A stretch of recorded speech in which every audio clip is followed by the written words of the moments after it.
नमस्कार साथियों, लक्ष्य एकेडमी के ऑनलाइन प्लेटफॉर्म पे आपका स्वागत है। जैसा कि आपको पता होगा कि हम मॉडल पेपर नंबर 2 कर रहे थे और जिसमें से हमने 1 नंबर वाले प्रश्नों की व्याख्या कर चुके थे और 2 नंबर वाले प्रश्नों की भी व्याख्या कर चुके थे। जैसे कि हमने क्वेश्चन नंबर 1 से 12 तक सवाल कर चुका है। आज की क्लास में हम क्वेश्चन नंबर 13 से स्टार्ट करेंगे। जैसे कि आपको दिखाई दे रहा होगा, पहला ही क्वेश्चन, त्रिसंलयन क्या है? यह कहाँ और कैसे संपन्न होता है? त्रिसंलयन में सम्मिलित केंद्रकों के नाम भी बताइए। देखिए, त्रिसंलयन क्या होता है? मैं आपको ये बताया था कि पुष्प के 2 भाग होते हैं। पुष्प के कितने भाग होते हैं? 2 भाग होते हैं। पुष्प के यदि भाग पूछ लिया जाए तो पुष्प के भाग 4 भाग होते हैं। उसमें से एक नर वाला भाग होता है और एक मादा वाला भाग होता है। नर वाले भाग में आपने पढ़ा होगा, नर वाला भाग होता है, नर भाग हो जाएगा जिसे पुंकेसर कहा जाता है। नर वाला भाग क्या कहलाएगा? पुंकेसर कहलाएगा। पुंकेसर को ही पुमंग भी कहा जाता है। पुंकेसर की इकाई क्या हो जाएगी? पुमंग हो जाएगी। और एक मादा वाला भाग होता है, एक मादा भाग होता है जिसे स्त्री केसर कहा जाता है। जिसे क्या कहा जाएगा? स्त्री केसर कहा जाएगा। आपको पता ही होगा कि नर वाला भाग दो चीजों से मिलकर बना होता है। नर वाला भाग कितनी चीजों से मिलकर बना होता है? 2 भागों से। ये होता है फिलामेंट होता है और ये होता है परागकोश होता है। ये क्या होता है? परागकोश होता है। ये हो जाएगा फिलामेंट, ये हो जाएगा आपका परागकोश। इसे कहा जाता है तंतु। इसे कहा जाएगा परागकोश। परागकोश। परागकोश से क्या निकलेगा? परागकण निकलेगा। क्या निकलेगा बेटा? परागकण निकलता है। परागकण को हम बोल सकते हैं मेल गेमेट बोल सकते हैं। हम इसे क्या बोल सकते हैं? नर युग्मक बोल सकते हैं।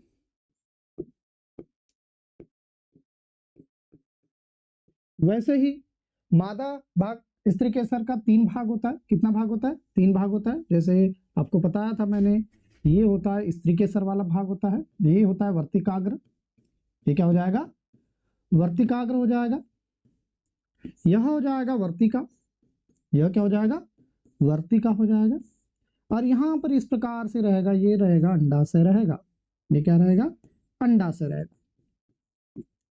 अंडाशय में भी क्या होता है कि यहाँ पर रहेगा अंड कोशिका रहेगा। मान के चलिए अंडाशय मैंने बना दिया, यहाँ पर रहेगी अंड कोशिका रहेगी। ये भी क्या रहेगी? अंड कोशिका रहेगी। ये क्या रहेगा? इसका द्वितीयक केंद्र। ये क्या रहेगा? इसका द्वितीयक केंद्र रहेगा। ये क्या हो जाएगा? अंड कोशिका हो जाएगा। अंड कोशिका। यह भी हो जाएगा अंड कोशिका।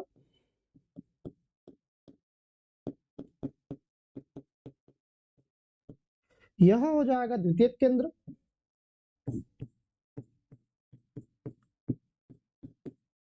द्वितीय केंद्र। तो जैसे कि आपको दिखाई दे रहे होंगे पुष्प के भाग। पुष्प के अन्य 2 भाग क्या हो जाएगा? एक स्त्री केसर, एक पुंकेसर हो गया और एक क्या हो जाएगा? बाह्य दलपुंज हो जाएगा और एक क्या हो जाएगा? दलपुंज हो जाएगा। जैसे कि आपको पता होगा, मैंने कल की क्लास में, कल के लेक्चर में आपको करवाया था, पुष्प के मुख्य भाग कितने होते हैं? 4 होते हैं। एक बाह्य दलपुंज होता है, एक दलपुंज होता है। अगला क्या हो जाता है? अगला क्या हो जाएगा? स्त्री केसर हो जाएगा। अगला क्या हो जाएगा? पुंकेसर हो जाएगा। तो देखिए, यहाँ पर ये सारी चीजें तो नहीं पूछी गई है, फिर भी आपको पता होना चाहिए कि नर वाले भाग में क्या होता है? परागकोश होता है, परागकण कहा जाता है। हम इसे मेल गेमेट बोल सकते हैं, नर युग्मक बोल सकते हैं।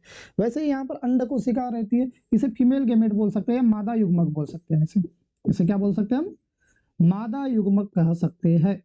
तो देखिए, स्त्री वाले भाग में आपको वर्तिकाग्र दिखाई दे रहा होगा, वर्तिका दिखाई दे रहा होगा, अंडाशय दिखाई दे रहा होगा। अंडाशय में एक द्वितीयक केंद्र दिखाई दे रहा होगा और आपको क्या दिखाई दे रहा होगा? मादा युग्मक दिखाई दे रहा होगा। आई होप कि आपको द्वितीयक केंद्र समझ आया होगा और आपको अंड कोशिका समझ आया होगा। इसी की अपने को आवश्यकता पड़ेगी। चलिए, नई स्लाइड में आपको बता रहा हूँ कि त्रिसंलयन क्या होता है। देखिए, ये वर्तिका वाला भाग होता है। ये पुष्प का कौन सा भाग हो जाएगा? वर्तिका वाला भाग हो जाएगा। यह वर्तिकाग्र हो जाएगा और यहाँ पर रहेगा, ये क्या रहेगा? यहाँ पर अंडाशय रहेगा। यहाँ पर क्या रहेगा? अंडाशय। अंडाशय की ये क्या कहलाएगी? द्वितीयक कोशिका कहलाएगी। क्या कहलाएगी? अंडाशय की अंड कोशिका कहलाएगी। यह क्या कहलाएगा? द्वितीयक केंद्र कहलाएगा। यह क्या कहलाएगा? यह द्वितीयक केंद्रक होगा। द्वितीयक केंद्रक होगा। यह क्या होगा? अंड कोशिका होगा। यह क्या हो जाएगा? अंड कोशिका होगा। या इसे ही बोल सकते हैं, मादा युग्मक बोल सकते हैं। मादा युग्मक। इसी के नीचे में क्या रहेगा, पुष्पासन रहेगा। इसी के नीचे में क्या रहेगा, ये वाला भाग हो जाएगा, पुष्पासन वाला भाग हो जाएगा। देखिए मैं यहाँ से बहुत सारे सवालों की व्याख्या करूंगा अभी। ये क्या हो जाएगा, वर्तिका हो जाएगा, वर्तिका हो जाएगा। ये क्या हो जाएगा, वर्तिकाग्र हो जाएगा।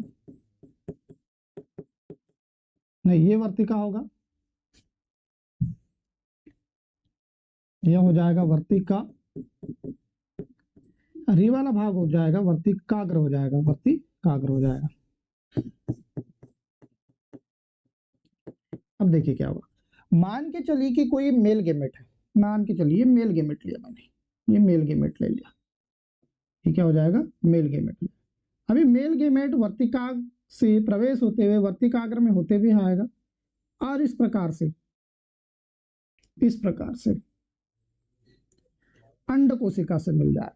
पहला केस आपको क्या दिखा, पहला केस में ये दिखा कि मैंने नर गेमेट लिया या नर युग्मक लिया और नर युग्मक प्रवेश करते हुए आया वर्तिकाग्र से होते हुए, वर्तिका से होते हुए वर्तिकाग्र में होते हुए आया और उसके बाद ये किस में पहुंच गया, अंडाशय में पहुंच गया। और अंडाशय में किससे मिल गया, ये अंड कोशिका से मिल गया। तो मान के चलिए मैंने कितना ये लिया था, मैंने 2 नर गेमेट लिया।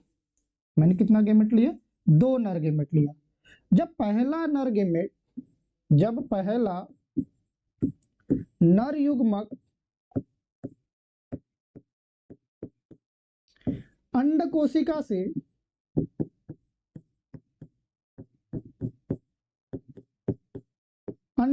से मिलता है, इसे सत्य निषेचन कहा जाता है। इसे क्या कहा जाता है, सत्य निषेचन कहा जाता है,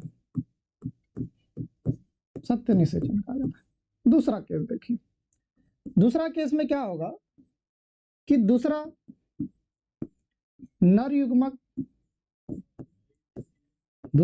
युग्मक द्वितीय केंद्र से मिल जाए, किससे मिल जाए, द्वितीय केंद्रक से मिल जाए, इसे बोला जाता है त्रिसंलयन कहा जाता है, त्रिसंलयन कहा जाता है। तो यदि पूछा जाए कि त्रिसंलयन की क्रिया कहाँ संपन्न होती है, तो त्रिसंलयन की क्रिया कहाँ पर होती है, द्वितीय केंद्र में संपन्न होती है। कहाँ पर संपन्न होती है, द्वितीय केंद्र में त्रिसंलयन की क्रिया क्या होती है, संपन्न होती है। यही सवाल में पूछा गया था। और त्रिसंलयन क्या होगा, जब किसी भी नर युग्मक का वो भी दूसरा वाला नर युग्मक, किसी भी पुष्प के दूसरा वाला नर युग्मक यदि मादा वाले के द्वितीय केंद्र से क्या करता है, सहयोग करता है, तो इस प्रकार का होने वाला संलयन या इस प्रकार का जो निषेचन है, ये क्या कहलाता है, द्वितीय या त्रिसंलयन कहलाता है। क्या कहलाता है, यानी दूसरा नर युग्मक और द्वितीय केंद्र का आपस में संयोजन ही क्या कहलाता है, त्रिसंलयन कहा जाता है। हो सकता है कि सवाल पूछ लिया जाए कि त्रिसंलयन कहाँ संपन्न होता है, तो त्रिसंलयन कहाँ पर होता है, द्वितीय केंद्र में संपन्न होता है। कहाँ पर संपन्न होता है, द्वितीय केंद्र में संपन्न होता है। वैसे ही यदि द्वितीय केंद्र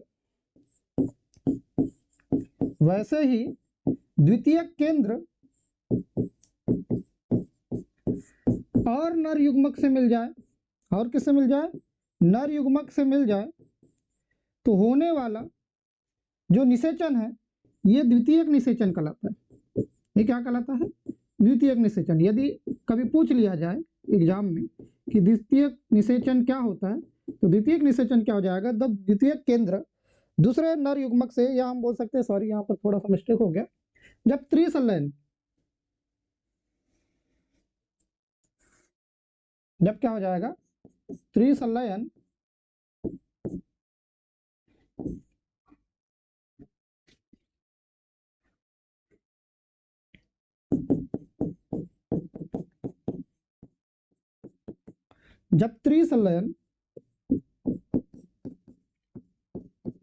नर युग्मक से मिल जाए, अतिरिक्त नर युग्मक से मिल जाए, तो जो होने वाला निषेचन है क्या कहलाएगा, द्वितीयक निषेचन। देखिए सवाल में क्या पूछा गया था, सवाल में पूछा गया था कि त्रिसंलयन क्या होता है। तो त्रिसंलयन क्या हुआ, जब दूसरा नर युग्मक किससे मिल जाए, द्वितीय केंद्र से मिल जाए, तो होने वाला जो निषेचन है क्या कहलाता है, त्रिसंलयन। यह कहाँ और कैसे संपन्न होता है, कहाँ संपन्न होता है, यह द्वितीय केंद्र में संपन्न होता है। और कैसे संपन्न होता है, मैंने आपको बता दिया कि दूसरा नर युग्मक द्वितीय केंद्र से मिल जाए, तो होने वाला जो निषेचन है त्रिसंलयन कहलाता है। त्रिसंलयन में सम्मिलित केंद्रक का नाम, तो सम्मिलित केंद्रक का नाम बता दिया मैंने आपको, क्या होता है? द्वितीयक केंद्रक होता है। क्या होता है? द्वितीयक केंद्र। द्वितीयक केंद्र को ही ध्रुवीय केंद्र भी कहा जाता है। द्वितीयक केंद्र को ही क्या कहा जाता है? ध्रुवीय केंद्र भी कहा जाता है, जैसे कि आपको बोर्ड पर दिखाई दे रहा है। नोट डाउन कर लीजिए आप। देखिए अगला सवाल, देखिए दूसरा सवाल क्या है? वृषण व अंडाशय में प्रत्येक के दो दो प्रमुख कार्यों का उल्लेख कीजिए। देखिए अपने को पता होगा कि प्रजनन तंत्र दो प्रकार का होता है। प्रजनन तंत्र कितने प्रकार का होता है? मानव प्रजनन तंत्र की बात हो रही। मानव प्रजनन तंत्र दो प्रकार का होता है। एक होता है नर प्रजनन तंत्र,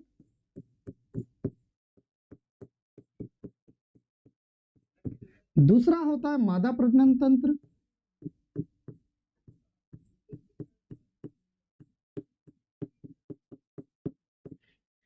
नर प्रजनन तंत्र का यदि मुख्य अंग पूछा जाए तो मुख्य का अंग क्या होता है? वृषण होता है। मुख्य अंग क्या होता है? वृषण होता है। और इसका मुख्य अंग क्या हो जाएगा? अंडाशय हो जाता है। मुख्य अंग क्या हो जाता है इसका? अंडाशय होता है। इसका क्या होता है? अंडाशय होता है। और इसका मुख्य अंग क्या हो जाता है? इसका मुख्य अंग वृषण होता है। क्या होता है? वृषण। सवाल में पूछा गया है कि इनके कार्य बताइए। क्या पूछा गया? इनके कार्य बताइए कि अंडाशय का क्या कार्य है और वृषण का क्या कार्य है। आपको ये भी पता होगा वृषण की संख्या कितनी होती है? दो होती है। वृषण की संख्या कितनी होती है? दो होती है। वृषण का कार्य होता है स्पर्म का निर्माण करना है, शुक्राणु का निर्माण करना, पहला कार्य। मैंने बताया भी था शुक्राणु का निर्माण होने के लिए कितने तापमान की आवश्यकता होती है? तापमान मानव शरीर से 2 से 2.5 डिग्री सेल्सियस क्या होना चाहिए? कम होना चाहिए। मैंने ये भी बताया था अंडाशय द्वारा किसका निर्माण होता है? एग का निर्माण होता है, अंड का निर्माण होता है। स्पर्म और अंड आपस में मिलते हैं, इस प्रक्रिया को निषेचन कहा जाता है। और निषेचन के दौरान ही किसका निर्माण होता है? जायगोट का निर्माण होता है। तो वैसे ही पूछा गया है कि वृषण का कार्य क्या है? वृषण का कार्य क्या हो जाएगा? स्पर्म का निर्माण करना। पहला कार्य क्या हो जाएगा? स्पर्म का निर्माण करना। स्पर्म का निर्माण करना। देखिए इसका प्रमुख कार्य क्या हो जाएगा? अंड का निर्माण करना या अंडाणु का निर्माण करना,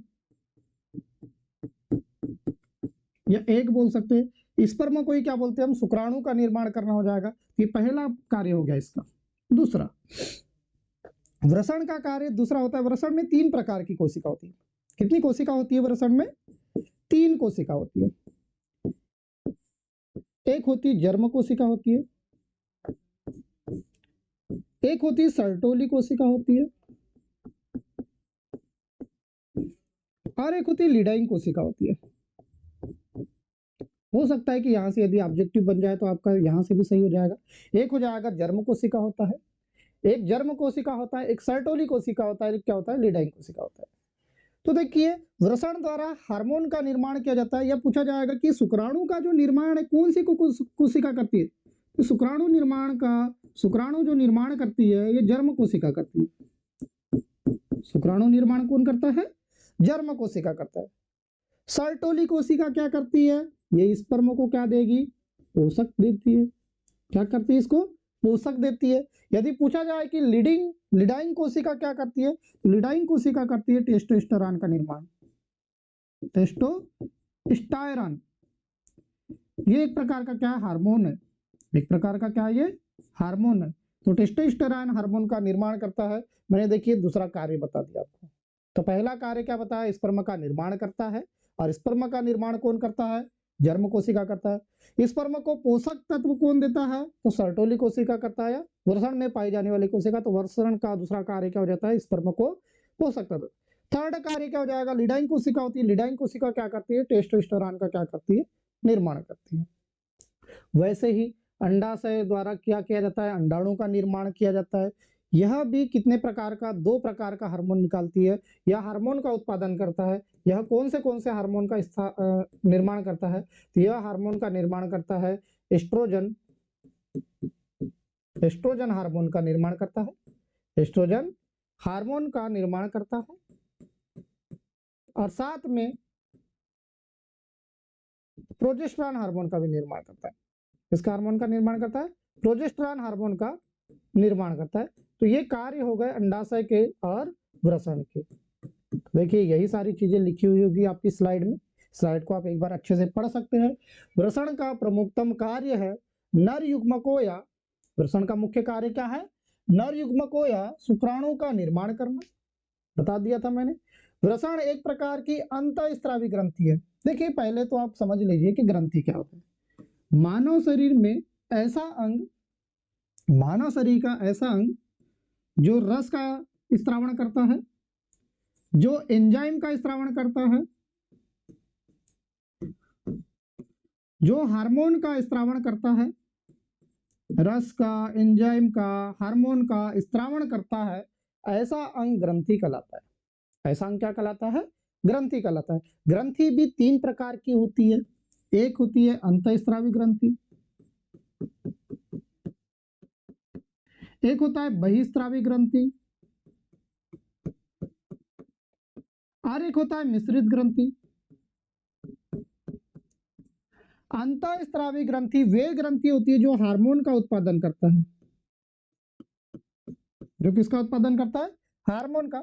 बहिस्रावी ग्रंथि वे ग्रंथि होती है जो रस का उत्पादन करता है, ये रस का स्त्रावण करता है। और मिश्रित ग्रंथि वे होती है जो रस और हार्मोन दोनों का स्त्रावण करता है, उसे कहा जाता है मिश्रित ग्रंथि कहा जाता है। तो देखिए जो हार्मोन का उत्पादन करता है उसे अंतःस्रावी ग्रंथि कहा जाता है। यदि कभी पूछ लिया जाए कि अंतःस्रावी ग्रंथि द्वारा किसका, अंतःस्रावी ग्रंथि द्वारा किसका स्त्रावण किया जाता है, तो हार्मोन का। बहिस्रावी ग्रंथि द्वारा रस का। और यदि पूछ लिया जाए कि मिश्रित ग्रंथि द्वारा किसका स्त्रावण किया जाता है, तो रस और हार्मोन दोनों का स्त्रावण मिश्रित द्वारा किया जाता है। जैसे अंतःस्रावी ग्रंथि में आपने पढ़ा होगा, क्या पढ़ा होगा? बहिस्रावी ग्रंथि में जैसे लीवर पढ़ा होगा, यकृत पढ़ा होगा, इसमें आ जाएगा अंतःस्रावी ग्रंथि वृषण आ जाएगा, अंडाशय आ जाएगा, वृषण, अंडाशय, ये सब क्या अंतःस्रावी। मिश्रित ग्रंथि में क्या आ जाता है? अग्नाशय आ जाता है। क्या आ जाता है? अग्नाशय आ जाता है। तो यही चीजें तो लिखी हुई है। वृषण एक अंतःस्रावी ग्रंथि की भांति भी कार्य करता है। बताया आपको, अंतःस्रावी ग्रंथि यानी हार्मोन रिलीज करता है। मैंने आपको बताया था एक हार्मोन एंड्रोजन होता है और एक क्या हो जाता है? टेस्टोस्टेरोन हार्मोन का निर्माण होता है। यह हार्मोन द्वितीयक लैंगिक लक्षणों का विकास व शुक्राणु निर्माण में क्या करता है? मदद भी करता है। अंडाशय का प्रमुख कार्य क्या हो जाएगा? अंडाणु का निर्माण करना, जो कि पिछली स्लाइड में आपको बता दिया था मैंने। अंडाशय भी अंतःस्रावी ग्रंथि, अंतःस्रावी ग्रंथि यानी किसका उत्पादन करेगा? हार्मोन का उत्पादन करेगा। और कौन सा हार्मोन? एस्ट्रोजन और प्रोजेस्टेरॉन हार्मोन का निर्माण करता है। यह हार्मोन स्त्रियों के द्वितीयक लैंगिक लक्षणों के विकास व ऋजुस्राव चक्र, गर्भता आदि का नियमन करता है। तो ये देखिए अंडाशय के कार्य अपने को यहाँ पर लिखना है। अगला क्वेश्चन देखते हैं, वंशावली विश्लेषण किसे कहा जाता है? वंशावली विश्लेषण किसे कहा जाता है? जैसे मैं आपको बता रहा हूँ वंशावली विश्लेषण क्या होगा। मान के चलो मेरे पेरेंट में कोई लक्षण होगा, मान के चलो मेरे पेरेंट की त्वचा का रंग डार्क होगा, या मेरे पेरेंट का त्वचा का रंग कैसा होगा? लाइट होगा। स्वाभाविक सी बात है कि मेरी त्वचा का रंग एक तो डार्क हो सकता है या लाइट हो सकता है। ये आपको क्या दिखाई दिए? लक्षण दिखाई दिए। मान के चलिए कि मेरे पेरेंट्स की आंखें भूरी हो या काली हो या और भी किसी कलर की दिखाई दे रही हो, तो हो सकता है कि मेरी आंखें भी भूरी हो। तो देखा गया कि आप लक्षणों को नोटिस कर रहे हो। किसको नोटिस कर रहे हो आप? लक्षणों को नोटिस कर रहे हो सकता है कि मेरा कुछ चलने का स्टाइल, बोलने का स्टाइल, स्माइल करने का स्टाइल या कुछ और भी तरीका क्या होगा कि मेरे पेरेंट्स से मिलता जुलता होगा। तो इन लक्षणों का पीढ़ी दर पीढ़ी क्या करना, विश्लेषण करना ही क्या कहलाता है? वंशावली विश्लेषण कहलाता है। क्या कहलाता है? वंशावली विश्लेषण कहलाता है। देखिए वंशावली विश्लेषण में कुछ अनुवांशिक विशेषकों का दो या दो से अधिक पीढ़ियों का वंशवृक्ष या आरेख के रूप में प्रस्तुत अभिलेख वंशावली या पेडिग्री कहलाता है। मैं वही चीजें बताया कि जो लक्षण है उसको एक आरेख के रूप में दर्शा देना, जो भी लक्षण है उसको पीढ़ी दर पीढ़ी आरेख के रूप में दर्शाना ही, यही गुण क्या कहलाता है? यही प्रक्रिया क्या कहलाती है? यही परिभाषा कहलाती है वंशावली विश्लेषण। अब विश्लेषण है तो किसी विशेषज्ञ द्वारा किया जाएगा, तो किसी विशेषज्ञ द्वारा पीढ़ी दर पीढ़ी के लक्षणों का क्या बनाना, एक आरेख बनाना, यही क्या कहलाता है? वंशावली विश्लेषण कहलाता है। वंशावली विश्लेषण सरल शब्दों में मनुष्य या अन्य जंतु की अनेक पीढ़ियों में लक्षण का वंशागति का विश्लेषण करना ही क्या कहलाता है? वंशावली विश्लेषण कहलाता है। यही चीजें तो मैंने आपको थोड़ी देर पहले बोलकर भी बताया था। वंशावली विश्लेषण में अध्ययन किए जाने वाले लक्षण किसी प्रमुख चिकित्सीय विकार से संबंधित हो सकते हैं अथवा बिना किसी महत्व के, जैसे जीभ को रोल करना, इस प्रकार से क्या हो सकता है। देखिए, अब इसमें ज्यादा बताने की आवश्यकता नहीं होना चाहिए। वंशावली विश्लेषण क्या हो जाएगा कि पीढ़ी दर पीढ़ी लक्षणों को क्या करना, अध्ययन करना ही क्या कहलाएगा, वंशावली विश्लेषण कहलाएगा। जैसे कि फॉर एग्जाम्पल मैंने बताया कि वर्णांधता रोग की बात ले लो। कौन से रोग की बात लेते हैं, वर्णांधता। वर्णांधता क्या होता है, एक प्रकार से आंखों का रोग होता है जिसमें रंगों को पहचानने में क्या हो जाता है, रंगों को पहचानने में दिक्कत आती है, रंगों को पहचानने में दिक्कत आती है।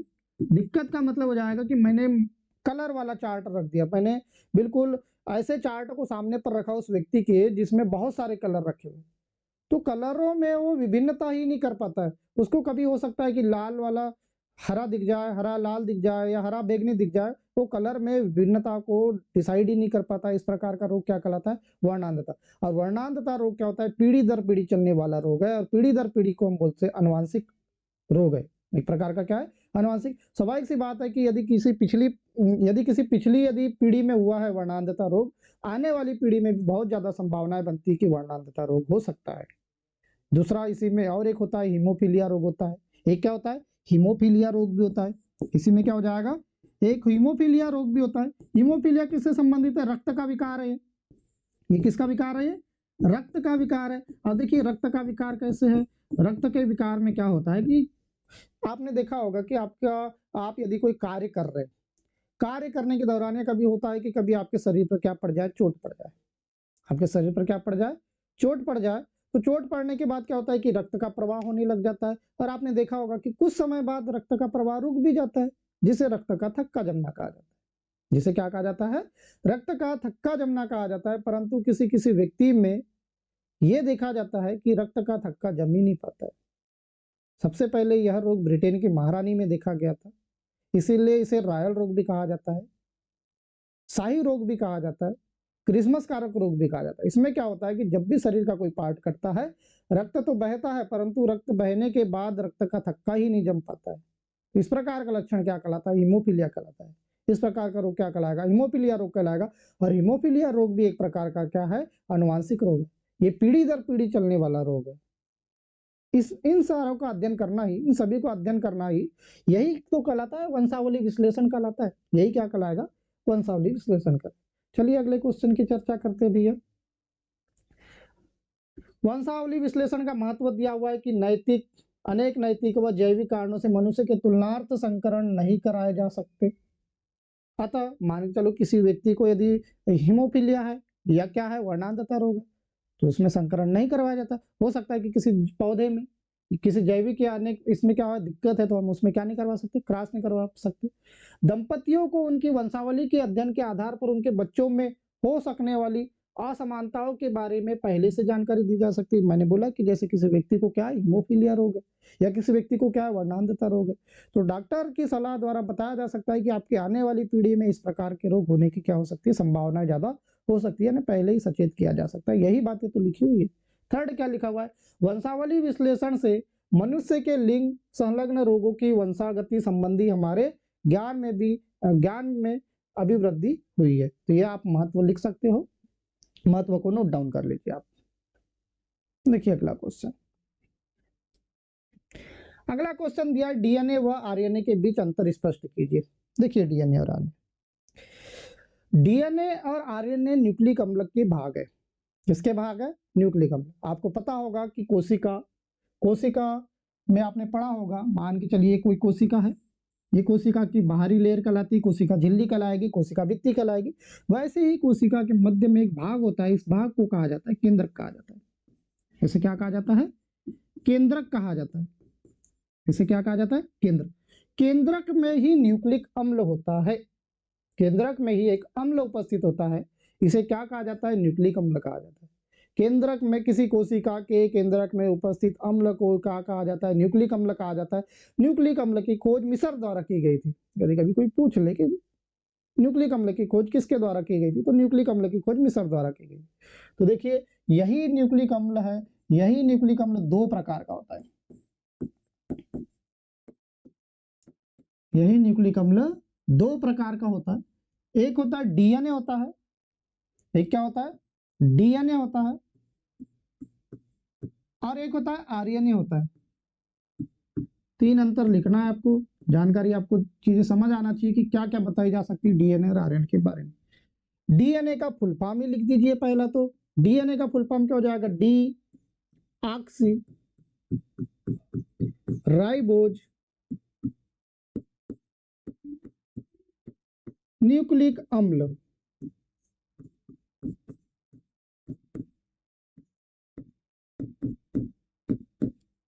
आरएनए का फुल फॉर्म क्या हो जाएगा, राइबोज न्यूक्लिक अम्ल हो जाएगा, राइबोज न्यूक्लिक अम्ल। दोनों तो क्या है, एक प्रकार के न्यूक्लिक अम्ल है। असमानता बताना है अपने को, अंतर स्पष्ट करना है। बाकी समानताएं देखी जाए तो बहुत सारी समानताएं बता जा सकती है।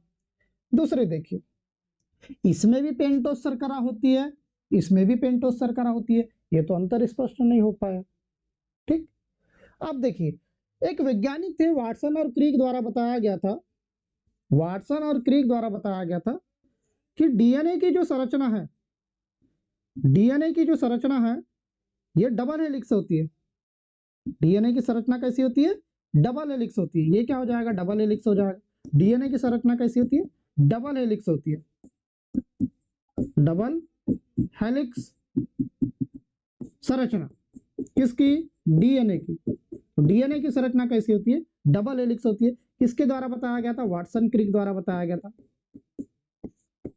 वाटसन व क्रिक द्वारा यह बताया गया था कि डीएनए की संरचना कैसी होती है, डबल हेलिक्स होती है। अगला देखिए, जो आरएनए है इसकी जो संरचना है ये सिंगल हेलिक्स होती है। संरचना कैसी होती है, सिंगल हेलिक्स होती है, सिंगल हेलिक्स होती है। ये दूसरा अंतर होगा। तीसरा देखिए, न्यूक्लिक अम्ल में नाइट्रोजन युक्त क्षार उपस्थित होते हैं। न्यूक्लिक अम्ल में क्या होते हैं, नाइट्रोजन युक्त क्षार होते हैं। नाइट्रोजन युक्त क्षार दो प्रकार का होता है, एक प्यूरिन होता है और एक पिरिमिडिन होता है। एक क्या होता है, प्यूरिन होता है और एक क्या होता है, पिरिमिडिन होता है। प्यूरिन में क्या आ जाएगा, जैसे पिरिमिडिन होता है, क्या होता है पिरिमिडिन, प्यूरिन और क्या हो जाएगा पिरिमिडिन, जैसे एडिनिन हो जाता है, थाइमिन हो जाता है, यूरेसिल हो जाता है, ग्वानिन हो जाता है, साइटोसिन हो जाएगा। ये सब क्या है, नाइट्रोजन युक्त क्षार है। ये सब क्या है, नाइट्रोजन युक्त क्षार है। और नाइट्रोजन युक्त क्षार में आपको पता होगा कि तीन प्रकार के नाइट्रोजन युक्त क्षार होते हैं। जैसे क्या हो जाएगा, CTU, या मैंने बताया था एट, सबसे पहले क्या बताया था कि दो प्रकार के नाइट्रोजन क्षार होते हैं, एक होता है प्यूरिन होता है और एक क्या होता है, पिरिमिडिन होता है, पिरिमिडिन। इसमें AG बोलोगे आप, क्या बोलोगे, AG। मान के चलो कि आपका नया नया किसी के साथ संबंध बना है तो आप कौन से शब्द का प्रयोग करोगे, AG बोलोगे। चलो आपका पहला मिलन हो गया, पहले मिलन के बाद आप जाते समय क्या बोलोगे, फिर से कल मिलेंगे जी, यानी सी यू टुमारो करके क्या बोलोगे, सी यू टुमारो करके बोलोगे। तो प्यूरिन में क्या क्या होता है, ए का मतलब हो जाएगा एडिनिन हो जाएगा, ए का मतलब क्या हो जाएगा, एडिनिन हो जाएगा। जी का मतलब क्या हो जाएगा, ग्वानिन हो जाएगा, जी का मतलब क्या हो जाएगा, ग्वानिन हो जाएगा। सी फार क्या हो जाएगा, साइटोसिन हो जाएगा। यू फार यूरेसिल हो जाएगा और टी फार हो जाएगा थाइमिन हो जाएगा। ठीक, प्यूरिन और पिरामिड तो बता दिया मैंने आपको। तो वैसे ही डीएनए में क्या क्या उपस्थित होता है, तो डीएनए में कौन सा नाइट्रोजन युक्त क्षार उपस्थित होता है, तो डीएनए में नाइट्रोजन युक्त क्षार होता है काउ जी करके बोल सकते हैं, केट जी, केट जी। और आरएनए में कौन सा पाया जाएगा, काउ जी, काउ जी। ठीक, सी का मतलब हो जाएगा साइटोसिन, इसे क्या बोला जाएगा, एडिनिन, इसे बोला जाएगा थाइमिन, इसे बोला जाएगा ग्वानिन, इसे बोला जाएगा सी से साइटोसिन हो जाएगा।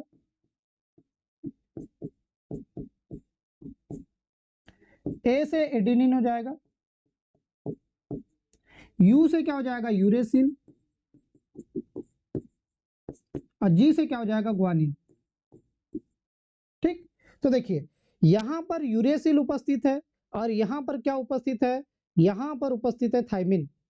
क्या यहां पर थाइमिन दिखाई दे रहा है क्या आरएनए में? आरएनए में थाइमिन नहीं दिखाई दे रहा है और डीएनए में यूरेसिल नहीं दिखाई दे रहा है। यानी हम तीसरा अंतर ये क्रिएट कर सकते हैं कि डीएनए में क्या पाया जाता है, थाइमिन वाला पिरिमिडिन पाया जाता है, जबकि आरएनए में यूरेसिल वाला क्या पाया जाता है, या हम बोल सकते हैं कि डायरेक्ट ऐसा बता सकते हैं कि ये नाइट्रोजन चार उपस्थित होते हैं और ये वाला नाइट्रोजन चार युक्त किसमें होता है, आरएनए में होता है। तो ये तीसरा अंतर क्रिएट होगा। आई होप आपको समझ आया होगा। पहला क्या बताया, डीऑक्सीराइबोज न्यूक्लिक एसिड क्या हो जाएगा, इनका नाम हो जाएगा, इसका नाम क्या हो जाएगा, राइबोज न्यूक्लिक अम्ल हो जाएगा। संरचना डबल हेलिक्स होती है, वाटसन क्रिक द्वारा दी गई थी। संरचना सिंगल हेलिक्स द्वारा होती है। डीएनए में निम्न नाइट्रोजन युक्त क्षार होते हैं, आरएनए में निम्न नाइट्रोजन युक्त क्षार होते हैं। तीन अंतर लिखना था, 3 नंबर का अपना प्रश्न था। इतना लिख दोगे आपके बिल्कुल भी नंबर कटने के बिल्कुल 1% चांसेस नहीं है। 3 में 3 नंबर आप ला सकते हो। देखिए अगला क्वेश्चन, प्रतिजैविक पर संक्षिप्त टिप्पणी दीजिए। देखिए प्रतिजैविक एक प्रकार की औषधि है। प्रतिजैविक क्या है, एक प्रकार की औषधि है। आपने देखा होगा कि हमारे शरीर में जीवाणु जनित रोग हो जाते हैं, विषाणु जनित रोग होते हैं, प्रोटोजोआ जनित रोग होता है, कवक जनित रोग होता है। उन्हीं में से एक है जीवाणु जनित रोग। जीवाणु जनित रोग क्या होगा बेटा, जीवाणु जनित रोग वे रोग होते हैं, जीवाणु जनित रोग वे रोग होते हैं जो जीवाणु की वजह से होता है, या जिनका रोग वाहक क्या होता है, जीवाणु होता है, या जीवाणु द्वारा होने वाले रोग जीवाणु जनित रोग कहलाते हैं। तो जीवाणु द्वारा होने वाले रोगों को रोकने के लिए हम एक विशेष प्रकार की औषधि का प्रयोग करते हैं, जिसे क्या कहा जाता है, प्रतिजैविक कहा जाता है या एंटीबायोटिक कहा जाता है। तो एंटीबायोटिक क्या हुआ, एंटीबायोटिक एक प्रकार की औषधि होती है। एंटीबायोटिक क्या होती है, एक प्रकार की औषधि होती है। वे औषधि या एक प्रकार की औषधि होती है, और वे औषधि जो सूक्ष्म जीवों की वृद्धि को रोकते हैं, सूक्ष्म जीवों के विकास को रोकते हैं। जब वृद्धि ही नहीं होगी, विकास ही नहीं होगा, तो क्या रोग हो सकता है क्या, नहीं हो सकता। तो सूक्ष्म जीवों की वृद्धि व विकास को रोकते हैं ऐसी दवाइयां क्या कहलाती है, प्रतिजैविक कहलाती है। जैसे पेनिसिलिन हो गया, एग्जाम्पल में क्या हो जाएगा, पेनिसिलिन हो जाएगा। एग्जाम्पल में क्या हो जाएगा, स्ट्रेप्टोमाइसिन हो जाएगा। आपको पता भी होगा कि पहले सबसे पहली खोजी गई प्रतिजैविक का नाम क्या था, ये क्या था, पेनिसिलिन था। किसके द्वारा खोजा गया था, फ्लेमिंग द्वारा खोजा गया था। किसके द्वारा खोजा गया था, वाल्टर फ्लेमिंग द्वारा खोजा गया था। प्रतिजैविक का सीधा सीधा डेफिनेशन यही है कि वे औषधियां जो सूक्ष्म जीवों की वृद्धि व विकास को रोकने में क्या होते हैं, सहायक होते हैं, क्या कहलाएंगे, प्रतिजैविक कहलाएंगे। उदाहरण के लिए पेनिसिलिन आ गया, स्ट्रेप्टोमाइसिन आ गया। देखिए यही बातें लिखी हुई, क्या सामान्यतः सूक्ष्म जीवों द्वारा उत्पन्न ऐसे पदार्थ जो या तो जीवाणु को मार देते हैं या उनकी वृद्धि को क्या कर देते हैं, रोक देते हैं। वृद्धि को क्या कर देते हैं, रोक देते हैं, क्या कहलाते हैं, प्रतिजैविक कहलाते हैं। प्रतिजैविक का उपयोग जीवाणु जनित रोगों में किया जाता है, आपको बता दिया था। विषाणु पर इसका कोई प्रभाव बिल्कुल भी नहीं पड़ता, विषाणु पर इनका कोई प्रभाव नहीं होता है। जैसे उदाहरण के लिए पेनिसिलिन, स्ट्रेप्टोमाइसिन मैंने आपको नाम बताया था, और टेट्रासाइक्लिन इत्यादि इसके क्या हो जाएंगे, नाम हो जाएगा। मैंने ये भी बताया था आपको, पहली एंटीबायोटिक खोजी गई, क्या नाम था, पेनिसिलिन था। अलेक्जेंडर फ्लेमिंग द्वारा सन 1928-29 में पेनिसिलिन नोटेटम नामक कवक से प्राप्त किया गया था। आज अनेक प्रकार की एंटीबायोटिक की खोज हो चुकी है। पहली खोजी गई प्रतिजैविक का नाम याद रखना है बेटा अपने को, क्या अपने को नाम याद रखना है, प्रतिजैविक पहली पेनिसिलिन हो जाएगी, वाल्टर फ्लेमिंग द्वारा और नोटेटम कवक से प्राप्त की गई थी। महत्व देख लेते हैं इसका, क्या महत्व है। एंटीबायोटिक जीवाणु में या तो कोई कोशिका भित्ति के संश्लेषण को बाधित, यानी उनकी कोशिका भित्ति को बाधित करती है, या उनके किसी महत्वपूर्ण जैव रासायनिक पथ पर रोक लगाकर उनकी मृत्यु का कारण बन जाती है। जैसे कि जीवाणुओं की वृद्धि को रोक देगा, वृद्धि करने के बाद उनके किसी कोशिका रासायनिक पथ पर रोक लगा देगा और उनकी मृत्यु का कारण बन जाएगा। पेनिसिलिन जैसी एंटीबायोटिक्स केवल कुछ प्रकार के जीवाणु के विरुद्ध कारगर होती है। इन्हें नैरो स्पेक्ट्रम एंटीबायोटिक कहा जाता है। पेनिसिलिन को यदि पूछ लिया जाए कि नैरो स्पेक्ट्रम एंटीबायोटिक किसे कहा जाता है, तो नैरो स्पेक्ट्रम पेनिसिलिन को कहा जाएगा, जो कुछ ही प्रकार के जीवाणुओं पर कारगर होती है। आधुनिक एंटीबायोटिक जैसे सिफेक्सिम ब्रांड स्पेक्ट्रम होती है, वह अनेक प्रकार के रोगाणु के विरुद्ध क्या कर सकती है, कार्य करती है। तो प्रतिजैविक वे औषधियाँ होती है, प्रतिजैविक एक प्रकार का क्या होता है, औषधि होता है, और वे औषधि जो जीवाणु की वृद्धि को रोकते हैं, विकास को रोकते हैं, ऐसा क्या, ऐसी औषधियाँ क्या कहलाती है, प्रतिजैविक कहलाती है। देखिए अगला क्वेश्चन क्या दिया हुआ है, उपापचय के दौरान सूक्ष्मजीव गैसों का निष्कासन करते हैं, उदाहरण द्वारा समझाइए। देखिए क्या होगा कि आपने गांव में देखा होगा, बायोगैस देखा होगा, कभी ना कभी अपने आसपास में देखा होगा बायोगैस। बायोगैस क्या होता है कि मवेशियों के गोबर, हम बोल सकते हैं वाहित मल बोल सकते हैं, सब्जियों का अपशिष्ट बोल सकते हैं, फलों का अपशिष्ट बोल सकते हैं, या वाहित मल बोल सकते हैं। इनका उपयोग करके ऑक्सीजन की अनुपस्थिति वाले सूक्ष्म जीवों द्वारा इनका क्या किया जाता है, अपघटन किया जाता है। अपघटन करने के दौरान इससे गैसों की प्राप्ति होती है। जैसे मैंने बताया आपको बायोगैस, बायोगैस क्या होता है, गोबर गैस भी कहा जाता है। इसमें क्या किया जाता है कि अपशिष्ट लिया जाता है, मवेशियों का गोबर लिया जाता है, सब्जियों का अपशिष्ट लिया जाएगा, फलों का अपशिष्ट लिया जाएगा, या वाहित मल लिया जाएगा, और इनका मिश्रण बनाकर एक टंकी में डाला जाता है, और वहां पर वायु की अनुपस्थिति में उपस्थित वाले सूक्ष्म जीव उनका क्या करते हैं, अपघटन करते हैं, और अपघटन करने के दौरान मीथेन गैस बनाते हैं, हाइड्रोजन सल्फाइड गैस बनाते हैं। हाइड्रोजन गैस कौन सी गैस बना, मीथेन गैस बना, हाइड्रोजन सल्फाइड गैस बना, कार्बन डाइऑक्साइड गैस बना। ये गैसों का क्या कर दिया, निष्कासन कर दिया। यही तो बोला गया है कि उपापचय के दौरान सूक्ष्म जीव गैसों का निष्कासन करते हैं क्या, उदाहरण दे।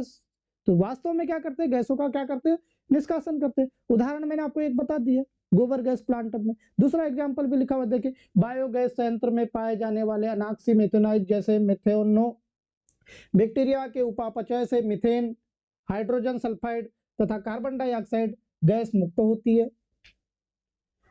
दूसरा देखिए, स्विस चीज में बड़े बड़े छिद्र जीवाणु प्रोपियोनी बैक्टीरियम सार्मेनी द्वारा उत्पन्न कार्बन डाइऑक्साइड बनाते हैं। स्विस चीज की बात हो रही है। जैसे आपने देखा होगा, तीसरा एग्जांपल दिया, डबल रोटी देखा होगा आपने, क्या देखा होगा, डबल रोटी देखा होगा। जैसे आपने पाव देखा होगा, ब्रेड देखा होगा, ये भी स्पंजी होता है। ये क्या होता है, स्पंजी होता है। स्पंजी का मतलब होता है कि जिसको आप दबा सकते हो बिल्कुल, ठीक है।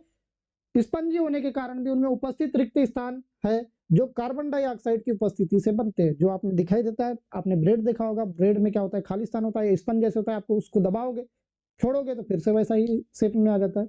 यानी जो उसमें स्पंजपन आता है, किसके कारण होता है, कार्बन डाइऑक्साइड गैस के कारण होता है। गूथे आटे मैदे में मिलाई गई बेकर यीस्ट अवायवीय श्वसन की क्रिया में कार्बन डाइऑक्साइड क्या करते हैं, गैस का मुक्त करते हैं।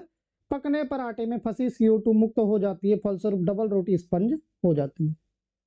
ठीक, तो आपको ये समझ आया कि वास्तव में उपापचय की क्रिया के दौरान सूक्ष्म जीव गैसों का क्या करते हैं, निष्कासन। जैसे बायोगैस में मैंने बताया था आपको, हाइड्रोजन सल्फाइड का निष्कासन, मीथेन का निष्कासन करते हैं, कार्बन डाइऑक्साइड का निष्कासन करते हैं। वैसे स्विस चीज में क्या होता है, कार्बन डाइऑक्साइड का क्या होता है, निष्कासन होता है। वैसे ही डबल रोटी, पाव, ब्रेड में किसका निष्कासन होता है, कार्बन डाइऑक्साइड गैसों का क्या होता है, निष्कासन होता है। चलिए अगले क्वेश्चन पर देखते हैं क्या दिया हुआ है। अगला क्वेश्चन दिया है प्लाज्मोडियम। प्लाज्मोडियम एक प्रकार का क्या होता है, रोगवाहक होता है। प्लाज्मोडियम क्या होता है, एक प्रकार का रोगवाहक होता है। रोगवाहक में जैसे कि आपको पता होगा कि किसका, इसका रोगवाहक क्या होता है, मच्छर होता है। इसका रोगवाहक क्या होता है, मच्छर होता है। या प्लाज्मोडियम के द्वारा ही क्या होता है, रोग फैलता है। और प्लाज्मोडियम में दो प्रकार का प्रजनन होता है। या प्लाज्मोडियम का जो साइकिल है, जो चक्र है, दो चक्रों में क्या होता है, कंप्लीट होता है। पहला चक्र वो मनुष्य में पूरा करता है, और दूसरा चक्र वो मादा एनेफ्लिज मच्छर में या मादा मच्छर में क्या करता है, पूरा करता है। समझ आया आपको। प्लाज्मोडियम एक प्रकार का क्या है बेटा, रोगवाहक है। प्लाज्मोडियम का चक्र दो चक्र में संपन्न होता है। एक तो होता है कि मानव के शरीर में होता है, मानव के शरीर में अलैंगिक प्रजनन होता है, और लैंगिक प्रजनन उसके मादा मच्छर के इसमें होता है। कहने का मतलब है कि प्लाज्मोडियम का जीवन चक्र दो चक्र में पूर्ण होता है। एक तो पहला मानव में होता है, और दूसरा चक्र कहां पर होता है, मादा मच्छर में। वो क्या करता है, संपन्न। तो यही बातें तो पूछी गई है, प्लाज्मोडियम के जीवन चक्र को समझाइए करके। तो जीवन चक्र क्या हो जाएगा कि मादा एनीफ्लीज मच्छर, मादा एनीफ्लीज मच्छर क्या करती है, मादा एनीफ्लीज किसका वाहक होती है, प्लाज्मोडियम का वाहक होता है। किसका वाहक होता है, प्लाज्मोडियम का वाहक होता है। जैसे ही मादा मच्छर हमारे शरीर के किसी पार्ट पर क्या करती है, काटती है। शरीर के किसी पार्ट पर क्या करती है, काटती है। तो रक्त वाहिका में क्या हो जाता है, प्लाज्मोडियम मिल जाता है। रक्त वाहिका में क्या हो जाता है, प्लाज्मोडियम मिल जाता है। और ये रक्त वाहिका सबसे पहले लीवर के पास जाती है। क्योंकि क्यों लीवर के पास जाती है, क्योंकि सबसे ज्यादा विभाजित होने वाली कोशिका लीवर के पास ही होती है। लीवर ऐसी कोशिका है जिसमें पुनर्जनन की क्षमता बहुत ज्यादा होती है, यानी यहाँ पर कोशिका विभाजन क्या होता है, सबसे ज्यादा होता है। इसलिए तो सबसे पहले कहाँ पर पहुंचता है, प्लाज्मोडियम से दूषित वाला रक्त कहाँ पर पहुंचता है, सबसे पहले यकृत के पास पहुंचता है। यही सारी चीजें तो लिखी हुई है बेटा कि मादा एनोफ्लिज मच्छर की लार्व में मलेरिया परजीवी प्लाज्मोडियम की स्पोरोजाइट अवस्था उपस्थित होती है। इस अवस्था को स्पोरोजाइट कहा जाता है। स्पोरोजाइट के माध्यम से ही क्या होता है, ये रक्त वाहिका में प्रवेश करता है। मान के चलिए कोई मादा मच्छर होगा, जैसे कि आपको दिखाई दे रहा होगा, ये देखिए आपको मादा मच्छर दिखाई दे रहा होगा, दिखाई दे रहा है मादा मच्छर। मादा मच्छर ने कहाँ काटा, आपको हाथ पर काट दिया। हाथों में क्या पाई जाएगी, रक्त वाहिका पाई जाएगी। और रक्त वाहिका माध्यम से देखिए सबसे पहले कहां पर पहुंचा, ये लीवर में पहुंचा। कहां पर पहुंचा बेटा, ये लीवर में पहुंचा। किसमें पहुंच गया है, लीवर में। लीवर में पहुंचने के बाद देखिए ये पहुंच गया छोटा, देखिए लीवर में क्या होता है, कोशिका विभाजन होता है। क्या होता है, कोशिका विभाजन। कोशिका विभाजन के दौरान देखिए पहुंचा, ये किसमें पहुंच गया है, बिल्कुल छोटे छोटे ह्यूमन होस्ट में पहुंचा। द यहाँ पर लिखा हुआ है, फिर ये क्या हो जाएगा, यहाँ पर कोशिका विभाजन हो जाएगा। कोशिका विभाजन के माध्यम से क्या हो जाएगा, पूरे शरीर में क्या होगा, फैलेगा। इस प्रकार से ये चीजें बताई गई। यही थ्योरी में आपको एक बार पढ़ा देता हूँ क्या लिखा हुआ है। स्पोरोजाइट अवस्था उपस्थित होती है जब यह संक्रमित मच्छर मनुष्य का रक्त चूसता है, मनुष्य का रक्त चूसता है, तब ये स्पोरोजाइट मनुष्य के रक्त में प्रवेश कर जाता है। स्पोरोजाइट कहां पर प्रवेश कर जाता है, मनुष्य के रक्त में प्रवेश कर जाता है। स्पोरोजाइट कहां पर पहुंच जाएगा, मनुष्य के रक्त में। परजीवी का जीवन चक्र मनुष्य व मच्छर के शरीर में पूर्ण होता है। मैंने आपको पहले ही बता दिया था कि परजीवी का जो जीवन चक्र है ये 2 चरणों में संपन्न होता है। एक तो पहला चरण मनुष्य में संपन्न करता है, दूसरा चरण किसमें संपन्न करता है, मच्छर में संपन्न करता है। पहले जनन जो मनुष्य में जो करता है, जो पूरा करता है, वो अलैंगिक होता है। और जो मादा मच्छर में जो पूर्ण करता है दूसरा चक्र, वो लैंगिक होता है। यही तो बात लिखी गई है, परजीवी का जीवन चक्र मच्छर व मनुष्य के शरीर में पूर्ण होता है। मादा एनाफ्लिज मच्छर के रोगी मनुष्य को काटने पर परजीवी को गेमिटोसाइट अवस्था मच्छर में प्रवेश कर जाती है। निषेचन व आगे का विकास मच्छर के शरीर में होता है, जिससे स्पोरोजाइट बनते जो पुनः मनुष्य में के शरीर में क्या कर सकते हैं, प्रवेश कर सकते हैं। आरबीसी के फटने तथा रक्त में हीमोग्लोबिन पदार्थ की मुक्ति से रोगों को तीव्र ज्वर हो जाता है। फिर जब आरबीसी फटेगी उसमें ये पहुंचेगा, स्पोरोजाइट पहुंचेगा, तो इस वजह से क्या हो जाता है, इसमें पदार्थ की मुक्ति से रोगी को क्या हो जाता है, तीव्र ज्वर हो जाता है। देखिए जीवन चक्र लिखा हुआ है। संक्रमित मादा एनाफ्लिज मच्छर की लार में स्पोरोजाइट होता है। क्या उपस्थित होता है बेटा, स्पोरोजाइट होता है। फिर इसने क्या किया, दूसरे केस में मनुष्य का खून चूसते समय स्पोरोजाइट कहां पर प्रवेश कर गया, मनुष्य के रक्त में प्रवेश कर गया। मैंने बताया था स्पोरोजाइट सबसे पहले कहां पहुंचेगा, फिर लीवर में पहुंचता है। परजीवी का यकृत कोशिकाओं में अलैंगिक जनन होता है। मैंने बताया था मनुष्य में क्या हो जाता है, अलैंगिक जनन हो जाता है। मनुष्य में कौन सा जनन होता है, अलैंगिक जनन। और मच्छर में कौन सा जनन होगा, उसका लैंगिक जनन वाला होता है। कोशिकाओं के फटने से परजीवी की रक्त में क्या हो जाती है, मुक्ति हो जाती है। कोशिका विभाजन होगी तो विभाजन के दौरान ये स्पोरोजाइट कहां पर मिल जाएगा, उनकी आरबीसी में। कुछ परजीवी का लाल रक्त कोशिकाओं में प्रवेश हो जाता है। मैंने बताया था रक्त कोशिका, आरबीसी, डब्ल्यूबीसी, प्लेटलेट्स, आरबीसी में क्या हो जाता है, पहुंच जाता है। लाल रक्त कोशिकाओं में परजीवी का अलैंगिक गुणन होता है। अभी थोड़ी देर ही बताया था कि मनुष्य में जो होता है अलैंगिक गुणन होता है, और मादा मच्छर में इसका लैंगिक गुणन होता है। 2 चक्र में प्लाज्मोडियम का चक्र कंप्लीट होता है। पहला चक्र वो किसमें करता है, पुरुष, इसमें मनुष्य में पूरा करता है, और दूसरा चक्र किसमें पूरा करता है, मच्छर में पूरा करता है। आगे की बात यही लिखा है, लाल रक्त कोशिकाओं के फटने से परजीवी की मुक्ति नई आरबीसी में प्रवेश कर जाती है। और जैसे ही नई आरबीसी में प्रवेश करती है तो बुखार, तेज ज्वर, सिर दर्द, ऐसी चीजें आपको दिखाई देने लग जाती है। ये डायग्राम आगे भी बता दिया गया है, चार्ट भी, चार्ट को एक बार आप अच्छे से देख सकते हो। ठीक, इसके बाद मैंने देखो ये भी डायग्राम बता दिया आपको। देखिए अगला क्वेश्चन क्या लिखा हुआ है। अगला क्वेश्चन लिखा हुआ है कि बायोगैस संयंत्र को समझाइए। बायोगैस संयंत्र का एक नामांकित चित्र बनाइए। अब जरूरी नहीं कि मैंने आपको जैसा चित्र बताया वैसा ही बनाइए। देखिए आप इस प्रकार से कर सकते हो। बायोगैस पहले क्या होता है आप समझ लीजिए। बायोगैस क्या होगा, बायोगैस संयंत्र की बात की गई है। अभी तो मैं बायोगैस बता देता हूँ आपको क्या होता है। आपने देखा होगा मवेशियों का अपशिष्ट देखा होगा, मवेशी का अपशिष्ट हो जाएगा, जैसे क्या ले लोगे आप, गोबर ले सकते हो, मवेशी का अपशिष्ट क्या ले लेगा, गोबर ले सकते हो। दूसरा क्या ले सकते हो, सब्जी सब्जी का अपशिष्ट ले सकते हो, सब्जी का अपशिष्ट ले सकते हो।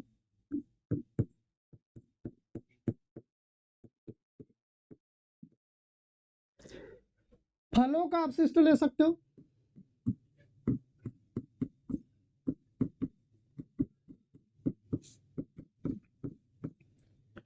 और एक ले सकते हो वाहित मल।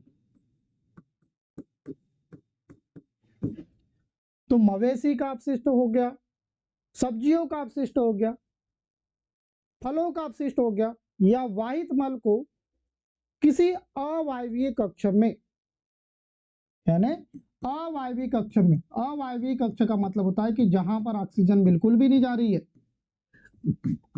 अवायवीय कक्ष में अवायवीय सूक्ष्मजीव द्वारा, अवायवीय सूक्ष्मजीव द्वारा अपघटन की क्रिया करवाई जाती है। अपघटन का मतलब होता है तोड़ना। मैंने बताया आपको मवेशी का अपशिष्ट गोबर हो गया, सब्जी का अपशिष्ट हो गया, फलों का अपशिष्ट हो गया, वाहित मल का अपशिष्ट हो गया, इनको अवायवीय कक्ष है ना, जहां पर ऑक्सीजन बिल्कुल भी नहीं है, ऑक्सीजन की अनुपस्थिति वाला कक्ष। और अवायवीय सूक्ष्म जीव द्वारा अपघटन, यानी ऐसे सूक्ष्म जीव जो बिना ऑक्सीजन के भी जीवित रह सकते, अवायवीय सूक्ष्म जीव कहलाते, उनके द्वारा उसको तोड़ना, अपघटन की क्रिया द्वारा, अपघटन की क्रिया करना और उन्हें गैस में कन्वर्ट कर देना। इसमें बदल देना, गैस में बदल देना। और गैस में बदलना ही कौन सी गैस कहलाएगी, यही कहलाएगी बायोगैस कहलाएगी। कौन सी गैस कहलाएगी, बायोगैस कहलाएगी। बायोगैस या हम बोल सकते हैं ज्यादातर इसका जो मुख्य घटक होता है गोबर होता है, या गोबर गैस का निर्माण हो जाता है, इसका निर्माण हो जाता है गोबर गैस का। और ये गोबर गैस या बायोगैस फिर कौन सी गैस का निर्माण करती है, मेथेन गैस का निर्माण करती है। कौन सी गैस का, मेथेन गैस का निर्माण करती है। फिर क्या करेगी, दूसरा कौन सी गैस का निर्माण करती है, कार्बन डाइऑक्साइड गैस का भी निर्माण करती है। थर्ड ये किसका निर्माण करेगी, हाइड्रोजन सल्फाइड गैस का भी निर्माण करेगी, हाइड्रोजन सल्फाइड गैस का भी निर्माण करेगी। इस प्रकार से क्या होता है, ये गैसों का निर्माण करता है। तो बायोगैस क्या हुआ, अपशिष्ट द्वारा, मवेशी के अपशिष्ट द्वारा, फलों के अपशिष्ट द्वारा, सब्जी के अपशिष्ट द्वारा, वाहित मल द्वारा अवायवीय कक्ष में ऑक्सीजन की अनुपस्थिति में अवायवीय सूक्ष्मजीव द्वारा अपघटन करके गैस प्राप्त करना ही, गैस का निर्माण करना ही क्यों क्या कहलाएगा, बायोगैस कहलाएगा। बायोगैस या इसी को क्या बोल सकते हैं, गोबर गैस बोल सकते हैं। कौन सी गैस निकलती है, मेथेन निकलती है, हाइड्रोजन सल्फाइड निकलती है, कार्बन डाइऑक्साइड गैस निकाली जाती है। इसके लिए जो संयंत्र का उपयोग किया जाता है इस गैस को बनाने के लिए, वही संयंत्र को क्या कहा जाएगा, उसी संयंत्र को कहा जाता है बायोगैस संयंत्र कहा जाता है। उसे क्या कहा जाएगा, बायोगैस संयंत्र कहा जाएगा। तो बायोगैस संयंत्र क्या हो जाएगा कि बायोगैस के निर्माण के लिए जो संयंत्र का उपयोग किया जाएगा उस संयंत्र को क्या कहा जाएगा, बायोगैस संयंत्र कहा जाएगा। बायोगैस संयंत्र के मुख्य 4 अंग होते हैं। कितने भाग होते हैं, 4 मुख्य भाग होते हैं बायोगैस संयंत्र के। बायोगैस संयंत्र जैसे कि देखिए यहां पर होता है मिश्रण टैंक होता है, यहां पर क्या हो जाएगा, मिश्रण टैंक होता है। मिश्रण टैंक में इस टैंक का नाम हो जाएगा मिश्रण टैंक, मिश्रण टैंक। दूसरा इसका मुख्य भाग हो जाता है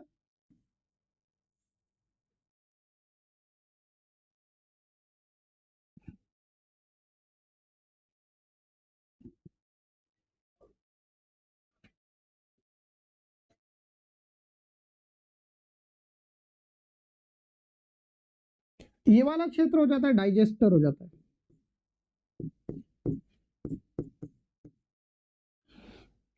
यहां पर इस प्रकार से गुम्बद नुमा रहेगा, गुम्बद आपने देखा होगा मंदिरों में इस प्रकार से गुम्बद नुमा रहता है, इसे बोला जाता है गैस कक्ष कहा जाता है। ये हो जाएगा गैस कक्ष। यहाँ से माध्यम से यहाँ से क्या निकल जाएगी, गैस बाहर निकलेगी।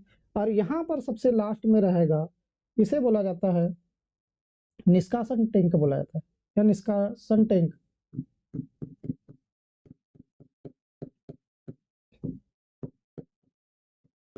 तो देखिए बेटा आपको समझ आ रहा होगा। तो बायोगैस के मुख्य कितने पार्ट हो गए, 4 पार्ट हो गए। पहला पार्ट क्या हो गया, मिश्रण टैंक हो गया। दूसरा पार्ट क्या हो गया, डाइजेस्टर हो गया। तीसरा क्या हो गया, गैस कक्ष हो गया, और चौथा क्या हो गया, निष्कासन कक्ष हो गया। अब देखिए मिश्रण कक्ष में, मिश्रण कक्ष में मैंने बताया था, वही आपको बताया था, जो गोबर होता है। दूसरा क्या हो जाएगा, वाहित मल हो जाएगा, सब्जी का अपशिष्ट हो जाएगा। चौथा क्या बताया था मैंने आपको, फल का अपशिष्ट बताया था, फल अपशिष्ट बोल सकते हैं। इन सभी मिश्रण को बिल्कुल मिलाया जाता है और एक तरल पदार्थ जैसा बना लिया जाता है। क्या बना लिया जाता है, तरल पदार्थ बना लिया जाता है। हम बोल सकते हैं कि क्या क्या अपशिष्ट ले सकते हैं, गोबर ले सकते हैं, गोबर के साथ साथ क्या ले सकते हैं हम, गोबर के साथ साथ ले लेंगे सब्जी का अपशिष्ट ले लेंगे, और किसका अपशिष्ट ले लेंगे, वाहित मल का अपशिष्ट ले लेंगे। क्या ले लेंगे हम, वाहित मल का अपशिष्ट लेंगे, और क्या लेंगे, फलों का अपशिष्ट लेंगे। इनको क्या बना लेते, घोल के रूप में बना लेते। एक बार सवाल ये भी पूछा गया है कि ये जो गोबर हो गया, सब्जी का अपशिष्ट हो गया, वाहित मल हो गया, फल का अपशिष्ट हो गया, इनको एक तरल के रूप में बना लेना है, घोल के रूप में बना लेना है, क्या कहलाता है, ये घोल कहलाता है, कर्दम कहलाता है। क्या कहलाता है, कर्दम। यदि कभी आपको ऑब्जेक्टिव में पूछ लिया जाए कि क्या कहलाता है, इन गोबर का घोल क्या कहलाता है, बायोगैस में उपयोग होने वाला घोल क्या कहलाता है, तो क्या कहलाएगा, कर्दम कहलाएगा। अब अपन ने क्या बना लिए, घोल बना लिए। इस घोल को कहां पर डाले हमने, मिश्रण टैंक में, और मिश्रण टैंक की सहायता से, मिश्रण टैंक की सहायता से, मिश्रण टैंक की सहायता से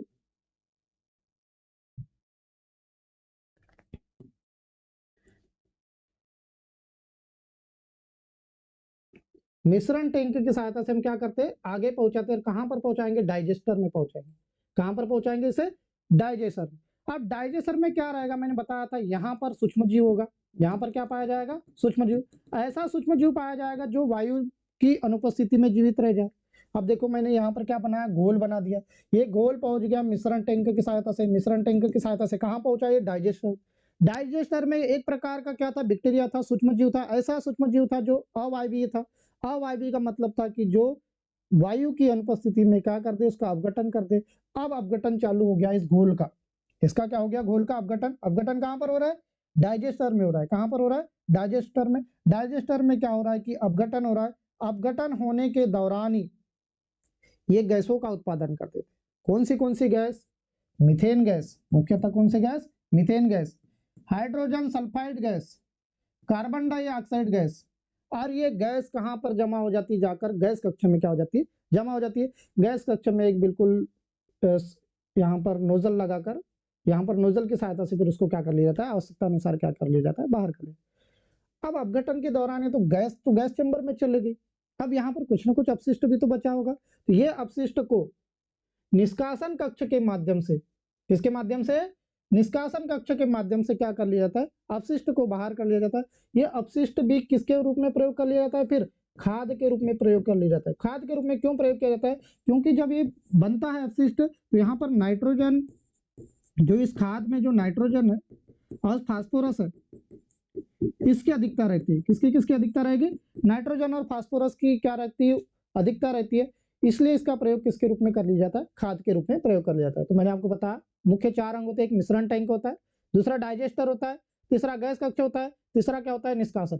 निष्कासन कक्ष द्वारा अपशिष्ट को, यानी बना हुआ, यानी गैस बनने के बाद जो भी अपशिष्ट बच गया है, यानी जैसे खाद्य खाद बच गया है, तो खाद्य को क्या कर लिया जाता है, इसके माध्यम से अलग कर लिया जाता है। खाद में क्या क्या होता है, नाइट्रोजन, फास्फोरस। डाइजेस्टर में क्या किया जाता है, सूक्ष्म जीव द्वारा यहाँ पर मिश्रण का, घोल का, कर्दम का, कर्दम ही तो बोला जाता है, इस कर्दम का क्या करवाया जाता है, अपघटन करवाया जाता है। अपघटन के दौरान जो गैस प्राप्त होती है उसे गैस चेंबर में जमा कर लिया जाता है, गैस कक्ष में जमा कर लिया जाता है। और इस मिश्रण टैंक में क्या होता है कि यहाँ पर घोल तैयार किया जाता है। क्या तैयार किया जाता है, घोल तैयार करके डाइजेस्टर में डाला जाता है। तो देखिए यहाँ पर स्टैंडर्ड डायग्राम आपको दिया होगा, स्टैंडर्ड डायग्राम मैंने आपको बताया।